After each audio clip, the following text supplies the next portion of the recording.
Hello, hello les amis, les belles âmes. Nous voici de retour pour un nouveau partage où tout d'abord je vais vous parler un petit peu du soin retour flamme jumelle, retour âme sœur.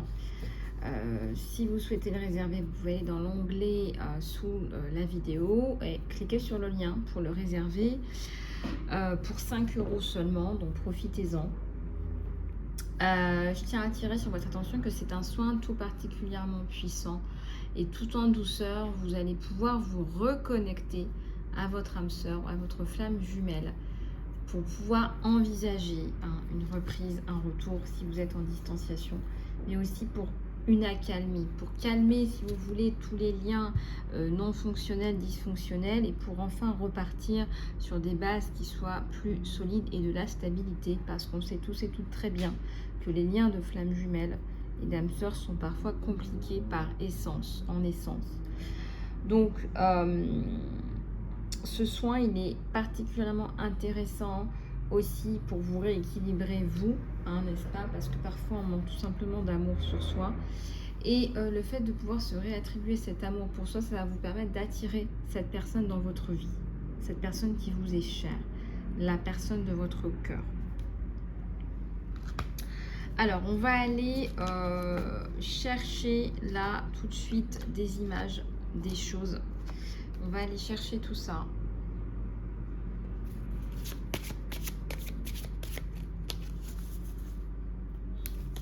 On va aller chercher des messages pour toi parce que tu en as besoin.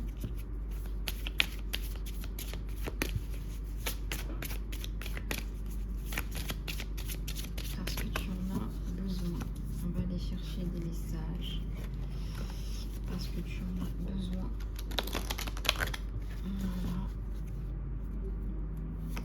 Voilà. Allez, il va falloir décrocher là. Besoin d'un break parce que là, tu es fatigué. Et je pense que si tu continues comme ça, ça va être un petit peu compliqué. Recharge tes batteries, les batteries de ton âme et décharge-toi de tout ce qui est digital. Connecte-toi à toi-même en te déconnectant des distractions comme par exemple des to-do list des autres personnes par exemple. La meilleure façon de faire ça, c'est de générer des idées qui sont fraîches et innovantes pour équilibrer tout ce qui est naturel et tout ce qui est virtuel. Je m'explique. Qu'est-ce qu'on entend par là? Eh bien, on entend que le monde qui vous entoure a autant à vous apprendre que ce monde extrêmement virtuel. Le danger de cette virtualité, c'est quoi? C'est qu'en réalité, vous allez vous déconnecter de ce monde matériel, non pas matériel au sens monétaire, mais au sens de, voilà, j'apprends autant à me connecter avec un arbre dans la nature que à écouter un podcast par exemple pour me concentrer par exemple sur mes sensations intuitives. Si je travaille sur des sensations intuitives, je peux apprendre ça de façon tout à fait cérébrale, mais je peux aussi décider d'arrêter de me connecter H24 avec tout ce monde virtuel, ces applications, ces réseaux sociaux, etc. et décider, par exemple, d'aller en pleine nature et de me reconnecter avec mes sensations sincères, honnêtes et intuitives. Et je sais qu'elles seront authentiques. Voilà. Excusez-moi. Allez, on continue. Il y a des abeilles qui ont besoin de se déconnecter là. Je dirais même beaucoup. Beaucoup d'abeilles qui ont besoin de se déconnecter là. Et c'est tant mieux. Alors, offre ton amour. On voit que tu as beaucoup d'amour à donner. Est-ce que quelqu'un dans ta vie pourrait bénéficier de cet amour, de cette gentillesse? Le geste n'a pas besoin d'être grand. Tu peux envoyer un email, prendre ton téléphone, aller visiter quelqu'un ou commander un bouquet commander un bouquet de pensées. Il faut que tu dises à cette personne que tu penses à elle ou que tu penses à lui. Et quand tu offres de l'amour généreusement, cette énergie d'amour, en fait, elle revient vers toi de façon démultipliée. Tandis que ça nous élève aussi durant ce processus. Donc on te dit, eh bien, va parler aux autres et va offrir ton amour aujourd'hui. Voilà.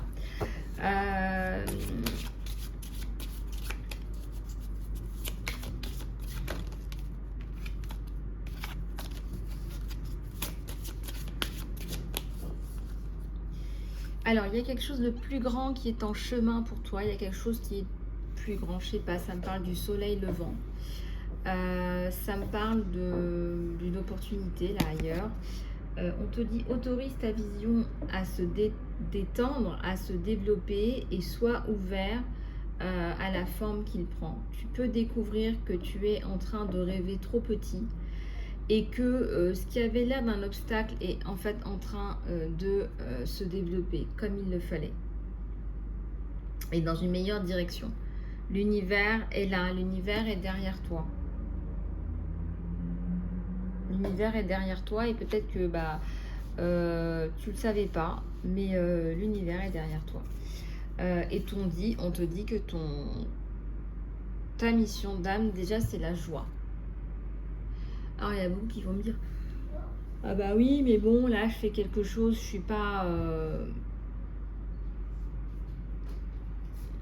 en alignement à 100%, mais j'ai de la joie, mais j'aimerais bien faire autre chose quand même. Oui, certes, d'accord. Oui, certes, d'accord. Mais on va chercher un maximum de joie. On va aller chercher à atteindre un niveau vibratoire plus élevé. Les vibrations les plus élevées sont les vibrations d'amour, de joie, de paix, de bonheur, etc. Et effectivement, donc l'objectif, c'est la joie. L'objectif, c'est la joie. L'objectif, c'est de trouver cette étincelle de joie que tu as perdue parce que, comme tout le monde, tu as été sermonné, on t'a dit, voilà, il faut que tu cravaches pour... atteindre tel ou tel objectif, il faut que tu cravaches pour être telle ou telle personne, il faut que tu cravaches pour... tu vois ce que je veux dire? Donc, à un moment donné, on voit que tu n'es plus toi-même et que tu perds en joie et que tu perds en vibration. Et c'est vrai qu'on est dans une société où on nous dit, même si tu n'aimes pas ça, il va falloir que tu travailles très dur pour avoir cette note-là, parce qu'il va falloir que tu passes à l'étape supérieure, finalement. Donc, quelque part, il y a substantiellement un état de fait qui fait qu'on nous dit il faut travailler, il faut travailler. Et parfois, il y a beaucoup d'enfants qui travaillent beaucoup et qui arrivent à un certain âge, on va dire à l'âge adulte, et qui en fait ont travaillé sur toutes les matières, même sur des choses qu'ils détestaient, peut-être 3 fois plus, 4 fois plus, 5 fois plus que la moyenne, pour avoir une note, et c'est un état de fait pour pouvoir passer à l'étape suivante. Pas parce que ça les intéressait, mais pour un objectif bien précis de passage à l'étape supérieure. Il n'y a aucune critique dans ce que je fais. Je suis là dans la reliance. J'aime relier. J'aime relier. Et il faut aussi pouvoir parler de tout et pouvoir comprendre, et tout s'explique. Et donc, ces personnes-là, arrivées à l'âge de 18 ans, qu'est-ce qui se passe? Je me sens un petit peu perdue parce qu'en fait, je ne sais pas vraiment ce pourquoi je suis fait ou je suis faite. Je suis un petit peu perdue parce qu'on m'a dit qu'il fallait être bon à l'école pour réussir. Je suis bonne à l'école et je réussis, mais je ne sais vraiment pas pourquoi je suis faite. En fait, j'ai même l'impression d'être d'être nulle, parce que je ne sais même pas pourquoi pourquoi je suis fait ou faite. J'aimerais bien pouvoir avancer et pouvoir me dépatouiller un petit peu de toute cette incertitude, mais en fait, j'y arrive pas. J'y arrive pas parce que moi, j'ai toujours rempli ma mission, j'ai toujours eu des bonnes notes un peu partout, parce qu'il fallait que j'assure un avenir. En tout cas, c'est ce qu'on m'a dit, j'ai été pétrie de cette idée. Et puis j'arrive à l'âge adulte et puis en fait, je n'y arrive pas non plus. J'y arrive pas, je ne sais pas où je vais encore prendre un cursus parce qu'il faut passer à l'étape supérieure. Et puis peut-être que je vais encore traîner cette idée-là pendant plusieurs années jusqu'à la fin de mes études et même avoir un diplôme pour quelque chose qui ne m'intéresse pas fondamentalement. Bon, l'erreur est humaine et on n'est pas là pour se lancer la... On n'est pas là pour se lancer la... On n'est pas là pour se lancer... comment on dit ça on n'est pas là pour se lancer des ping et des pong. On n'est pas là pour se faire une bataille de ping-pong, je te rassure. Ce que je suis en train de te dire, c'est qu'il serait peut-être bien que tu arrives à identifier avec tes parents à un moment donné ce que tu n'aimes vraiment pas faire, parce que ça va t'aider à comprendre ce que tu aimes vraiment faire et ce pourquoi tu es fait et ce qui est ta force et ce qui est même, je dirais plus loin, ta mission de vie. Ta mission de vie, c'est quelque chose qui est planté là, je dirais même, c'est ton autoroute, c'est l'autoroute de ta réussite parce que c'est ce pourquoi tu es fait. Bien sûr qu'on a tous un mental, un cerveau et qu'on va utiliser son cerveau. Tu vas utiliser ton cerveau pour calculer, pour additionner, pour apprendre et tout ça et toutes ces données-là font que, eh bien, à un moment donné, tu fais l'addition de tout ça et ça fait aussi la personne très riche que tu es. Donc je ne suis pas en train de te dire il faut que tu tires un trait dans tout ça. Mais si tu pouvais laisser un petit peu d'espace pour laisser germer ce potentiel énormissime, puisqu'on en a tout ça, pour ce pourquoi tu es faite. Parce que ce qui va en découler, c'est quelque chose de magnifique et tu vas pouvoir impacter le monde de façon autant magnifique que tu ne l'es. Ceci m'amène à ajouter que ce qui est important pour toi, c'est bien sûr que tu peux t'éclater. Si tu veux vraiment avoir un 15 en maths et que tu détestes ça, il va falloir que tu travailles beaucoup.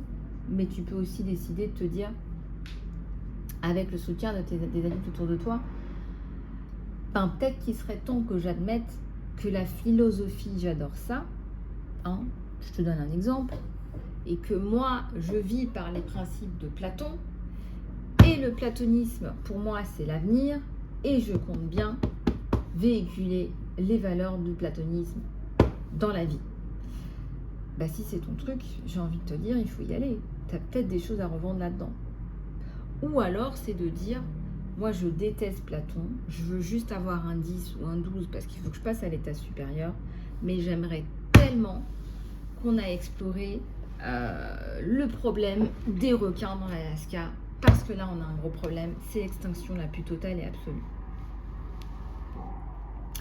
Et donc, ça veut dire que tu vas t'intéresser, que tu vas te spécialiser, que tu vas aller parler à des professionnels, peut-être que tu vas aussi avoir envie d'aller faire des stages.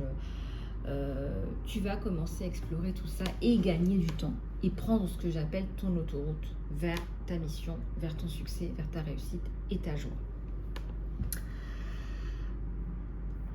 Je pourrais vous parler pendant des heures parce que ça fait aussi partie de ma mission de vous réaligner avec ce pourquoi vous êtes fait et ce pour qui vous êtes et ce pourquoi vous êtes fait et fait. Et il m'en a fallu aussi du temps. Je suis ingénieure de formation et puis ensuite je suis devenue juriste parce que j'en avais besoin. J'en avais besoin dans mon travail, donc je suis devenue aussi juriste. Et puis aussi, à force de gérer des équipes, je suis devenue coach. Et puis je me suis rendu compte que de façon innée, de toute façon, j'aime travailler avec les gens de façon innée. Et puis au fur et à mesure de mes expériences personnelles, je suis aussi devenue thérapeute et mentor. Et puis auteur, écrivain. Tout ça pour te dire qu'en fait, tout ça, tu as l'impression que ça n'a pas de sens et tu as l'impression que... Mais en fait, tout ça, toutes ces pièces dans ma corbeille, toutes ces pièces à mon échiquier de la vie ou du succès de ma vie, toutes ces pièces en fait à cette pyramide que je monte, eh bien en fait elles étaient nécessaires. Parce que quand on a un esprit cartésien, c'est quand même plus facile pour s'organiser, pour gérer ton sang, pour gérer parfois des problèmes et trouver des solutions. Et puis le légal, on en a tellement besoin aujourd'hui, surtout dans une cause telle que les enfants et telle que les femmes et les enfants. Et puis aussi, on a besoin de thérapeute, on a besoin de ces aspects thérapeutiques, de mentoring et de l'écriture, parce que l'écriture, ça permet vraiment de transmettre et de véhiculer et de lifter, d'uplifter et d'empuissancer. Ma vie est loin d'être terminée, enfin je l'espère. J'ai encore plein de choses à faire et je ne sais pas ce que l'avenir me réserve parce que je ne savais pas qu'un jour non plus j'allais faire une chaîne YouTube, je ne le savais pas. Je ne savais pas que j'allais atterrir en Asie. Voilà. Alors, ce que je voulais vous dire aussi, c'est que